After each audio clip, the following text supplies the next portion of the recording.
பொதுமக்களின் கனவு நாயகன் அப்துல் கலாமின் மறைவுச் செய்தி குறித்து இந்தியாவை ஆழ்ந்த துக்கத்தில் இருந்து கொண்டிருக்கக்கூடிய இந்த சமயத்திலே கலாமினுடைய இறுதிச் சடங்குகள் இன்று தமிழகத்தில் இருக்கக்கூடிய ராமேஸ்வரத்தில் நடைபெறுகிறது. இது தொடர்பான பல்வேறு செய்திகளை பார்க்க இருக்கிறோம். குறிப்பாக மறைந்த முன்னாள் குடியரசுத் தலைவர் அப்துல் கலாமின் உடல் அவரது சொந்த ஊரான ராமேஸ்வரத்திற்கு இன்று கொண்டு வரப்படுகிறது. டெல்லி ராஜாஜி மார்க் இல்லத்தில் பொதுமக்களின் அஞ்சலிக்காக வைக்கப்பட்டது. அவரது உடலுக்கு பல்வேறு அரசியல் கட்சியினர், பொதுமக்கள், மாணவியர்கள் என அனைத்து தரப்பினரும் நீண்ட வரிசையில் நின்று அஞ்சலி செலுத்தினர்.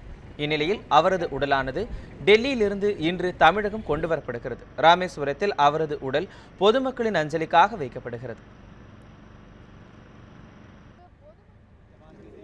அப்துல் கலாமின் உடலை சுமந்து கொண்டு இன்று காலை 7:30 மணிக்கு டெல்லியிலிருந்து புறப்படும் சிறப்பு விமானம் மதுரை விமான நிலையத்தில் தரையிறங்குகிறது. பின்னர் அங்கிருந்து கலாமின் உடல் இந்திய விமானப்படை ஹெலிகாப்டர் மூலமாக ராமேஸ்வரத்துக்கு கொண்டு செல்லப்படுகிறது.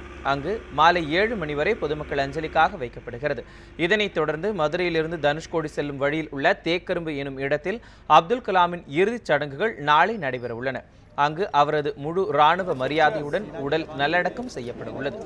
இறுதிச் சடங்கில் பிரதமர் திரு நரேந்திர மோடி மற்றும் 6 மாநில முதல்வர்களும் கலந்து கொள்வார்கள் என்று தெரிவிக்கப்பட்டுள்ளது. இதனிடையே இறுதிச் சடங்குக்கு தேவையான உதவிகளை மத்திய அரசு செய்து வருவதாக அப்துல் கலாமின் சகோதரர் திரு முத்து மீரான் அப்துல் லெபை மரைக்காயர் தெரிவித்தார். சர்க்காரு எல்லாமே இடமெல்லாம் பார்த்து எல்லாம் செய்து எல்லா வேலையும் இதுவரைக்கும் அவங்க நம்ம பார்க்குற அளவுக்கு எந்த குறையும் இல்லாமல் செய்திருக்கார்கள். எந்த குறையும் இங்கே இல்லை. அவங்கள எந்த குறையும் சொல்கிறதுக்கு எந்த வழியும் இல்லை. நம்ம சொன்னாலும் அவங்க செய்ய ரெடியாக இருக்காங்க. அதெல்லாம் அவங்க செய்யலைன்னா நம்ம செய்து போகிறோம். அப்போ நம்ம செய்ய வேண்டிய இன்னும் பெரிய அளவில் ஒன்றும் இல்லைங்க. அவங்க நல்லா செய்திருக்காங்க.